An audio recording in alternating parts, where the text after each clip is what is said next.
us are determined to study smarter instead of longer, but which study tips and tricks actually work scientifically and can help you get those perfect grades? First up, research shows that study sessions are most effective in small, short chunks. Instead of cramming in a 10-hour study session, it's much more effective to spread it out into 20, 30-minute sessions over a few weeks. This is because your brain is better at encoding information into the synapses in short, repeated sessions as opposed to one large one.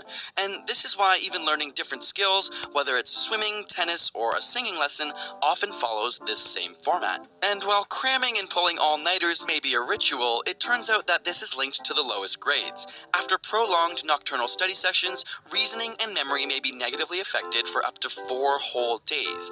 Instead, setting up specific times in a day or during the week just to study primes your brain by creating a routine, and over time, studying actually becomes easier as your brain is trained to learn in those moments. And while many of us spend hours passively rereading our notes or highlighting a textbook, studies have shown this to be ineffective.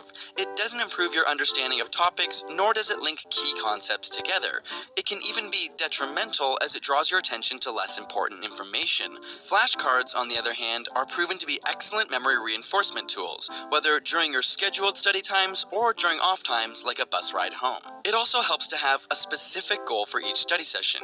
Instead of aimlessly studying, pick one aspect you'll focus on, whether it's balancing chemical equations or learning how to conjugate French verbs. If you can't explain it simply, then you don't understand it well enough. In studies where individuals were asked to learn a passage, and then half were told that they would be tested on the material, while the other half were told they would have to teach it to other students, participants expecting to teach it did much better at understanding the main points. When you're expecting to teach, your brain organizes the information in a more logical, coherent structure. Of course, practice, practice, practice. Not only do practice tests put your brain in the environment, but even if you make mistakes, they help identify gaps in your knowledge. Practice tests have also been shown to increase confidence, thereby leading to better performance. So, where should you be studying? Research shows that having a designated sacred spot for study that's well equipped with every tool you might need is best. Just like setting times, this primes your brain for studying. Have an awesome study playlist? Not so fast. While some studies have shown that certain types of classical music can help improve concentration,